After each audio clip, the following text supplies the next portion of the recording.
I was really disgusted with this whole thing, Abilify.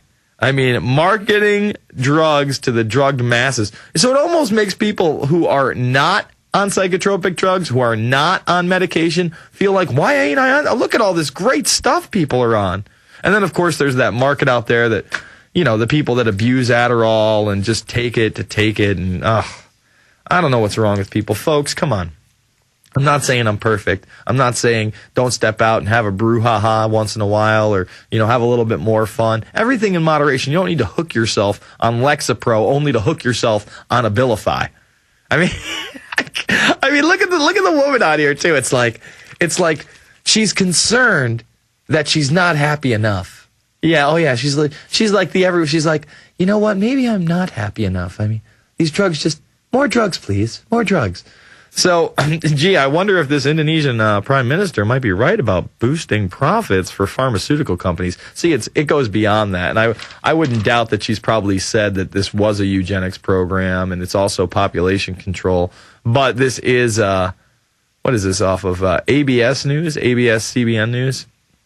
So it seems like a mainstream news outlet. They might be holding back a little bit, but at least this Indonesian health minister is not holding back at all, calling it like she sees it. Again, folks, 3 different strains of flu in this quote-unquote swine flu. It's not really swine flu. It's swine flu, bird flu, and human flu. And then, of course, Baxter, just 2 months ago, gets caught putting 14 different countries the same strain of anti-bird flu vaccine that magically has 2 types of bird flu and a type of human flu in it. Three types. 3 and 3. I wonder combinations. If Abilify can help my Lexapro, perhaps the Baxter vaccination can help my swine flu. I mean, it's out of control. Out of control. And another thing that I found extremely out of control was the disgusting arrogance of this Times Online article.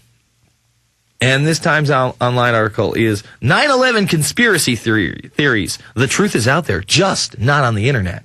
You see, once it hits the internet, it's no longer true. It's like this punk on 9/11 telling me that FEMA only recorded 800-degree temperatures at ground zero. Doesn't matter if I have Pataki on camera, who was very close with the officials throughout the process, saying, oh, yeah, it's still steaming over there weeks later because there's temperatures of over 2,000 degrees underground. See, Pataki made that up or he was mistaken. See, they never get it right when it doesn't agree with the debunkers' viewpoints. They never get it right then. Same with Giuliani. Giuliani said before the 9/11 Commission, over 2,000 degree temperatures there. I post an article of the head of FEMA in New York, James Baker Sky, talking about 2,700 degree temperatures at the World Trade Center. And I'm the liar. I'm Johnny McLili, apparently, according to the Times Online. Because in his new book, a Times commentator debunks the world's greatest conspiracy theories. Here he deconstructs those that followed 9/11 and the 7/7 bombings. I know I'm sounding like a half-retarded Casey Kasem, but I don't know what else to do when I'm reading this crap. The internet has created shadow armies whose size and power are unknowable. Cyberspace communities and semi-anonymous and occasionally self-invited individuals have grown up, some of them permitting contact between people who in previous times might have thought each other's interests impossibly exotic or even mad. See, right away, you're crazy! Thank God for the internet where crazy people can get together and be super crazy! Remember, folks, it's only true if it's not on the internet now, apparently. Once it's on the internet, it's no longer true. At the same time, the democratic quality of the net has permitted the release of a mass, undifferentiated information, some of it authoritative, some speculative, some absurd. But increasingly, material originating on the net has turned up in pop culture, a millennial version of the word-of-mouth route to popularity. The online encyclopedia Wikipedia has, at the time of writing, become the first resource for many students, despite the amusing randomness of its reliability. Now, again, Wikipedia is a tool just like anything else. It can be used for good or evil. You have to back up your sources. I tend to go to the bottom of the page where the footnotes are, and you check the footnotes information. You don't just blurt out what's on Wikipedia. If it doesn't have a footnote, then you further check out the claim to make sure it's legitimate. But apparently on the internet, it doesn't matter. Nothing's legitimate. All right, we're going to go to Eric, Alex, Cliff, and more. On the other side, it's the InfoWarrior with Jason Bermas, PrisonPlanet.tv, Infowars.com.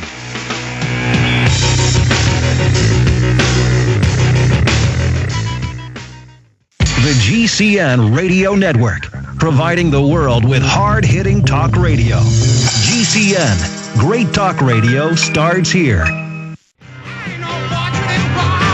Marines and multinational forces train in Florida. That's something we're going to be going over later, as well as this other article that's over at Prison Planet and InfoWars. Parents upset over FEMA coloring book. In it, of course, a depiction of the World Trade Center terror attacks. All the loving people at FEMA here to desensitize our children.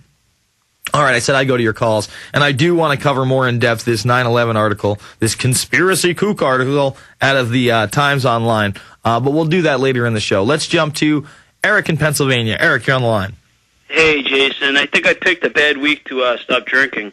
Bad year to stop drinking, actually. Oh, boy. So, I want to talk about some solutions here. Your doctor that was on Alex Jones this morning, Dr. Rebecca Carley, she mentioned that you can vaporize colloidal silver and breathe it in through your lungs, and it'll actually coat your lungs, and it'll stop the infection from taking place, but it'll kill the virus in your lungs. I just wanted to expand on that and say that you should also spray it in your nose, too, because you breathe in through your nose, and it'll breathe there, and also on the mask, like on the mask. So this way, when you breathe it in, it'll kill the viruses and stuff in the mask too, because that's very important. All those are really good things. The only thing that I would say is that you might even want to stay away from the mask. I really feel like the mask is feeding into the fear-mongering and the panic around the country, and especially in the city areas now where they're starting to hand them out at work, and they're telling people to go home at the slightest sign of anything, and they're thinking about quarantining schools. I don't know if I would be, you got the colloidal silver. I think breathing it in, drinking it up, is okay. I don't think the mask is going to be necessary. Again, I really think that feeds into the hype of all this. Yeah, and also, it was like today I was outside. It was a beautiful day here in Pennsylvania. Of course, the skies were completely they're just completely filled with chemtrails. And I'm watching this one plane. It had 4 streams behind it. It's obviously spraying stuff. And I'm thinking, that's like a big sneeze. That's somebody with the bird flu sneezing on you. That, that's one of those conspiracy theories, and that is a theory. Oh, yeah, I heard it on the internet, so it must be just my opinion. I want to thank everybody out there for their hard work and dedication. I want to thank you and Alex and all your crew there, man. We really appreciate you a lot. We're going to keep fighting, man. We're not going to let you guys do it alone. So everybody out there, step it up. Thanks. All right, thank you, Eric. I really appreciate the call. I downloaded yesterday's Daily Show because of that caller where apparently they're making fun of our position on the bird flu, that it may be bioengineered. I do have it. I wasn't able to view it, so I don't know if we're actually going to play that on the show today. It would have to be in my little quick breaks to go see it and then find a way to burn it and then send it to Jumpin' Jaron over there and have him put it up on the screen for the kids. I don't know if it's all possible. All right, let's jump to our next caller. Let's go to Alex in Connecticut. Alex, you're on the line. Hey, Jason, what's going on, man? How you doing? Good. Hey, listen, I just came home from rehearsal, church here, and I guess one of the ladies was telling me, I guess, because of this whole swine flu thing, they're closing down the schools. Okay. Tomorrow. And where you're in Connecticut? So they're going to close schools tomorrow because of the swine flu. Yeah, it's right outside of Hartford in my town, and I went to the website, and I guess, can I say the town on air? Or Sure. Yeah, Wethersfield, Connecticut. And actually, Channel 3 Eyewitness News, I went to the website. I'm actually looking at it now. I guess if you go to just type in swine flu or go to the health, they're talking about, I guess they held a drill today in Hartford. It says, as the number of swine flu cases rises to 50 in the United States and the World Health Organization raises its pandemic alert level, health officials in Connecticut are preparing for a possible outbreak.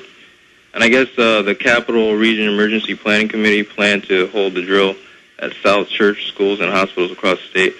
Have also been on alert. I guess, and I was like... those are going to be the community centers. I mean, obviously the hospitals are there, but when they're overrun, they'll have to use the schools and they'll use the churches. I mean, that's what they want. They want large masses of people to be in fear for their life, and they already passed, like I said, this is over at INFOWARRIOR. Right now, the FDA has approved emergency measure to carry out mass dosings of U.S. citizens with antiviral drugs in the event of a widespread swine flu pandemic. If they convince us all that this is legitimate and there's a chance for us to die, they are literally going to inoculate or drug millions of people. Don't take it. Don't drink the water. I thank you for the call. We're going to come back, take more calls. It's the InfoWarrior with Jason Bermas. PrisonPlanet.com, Infowars.com.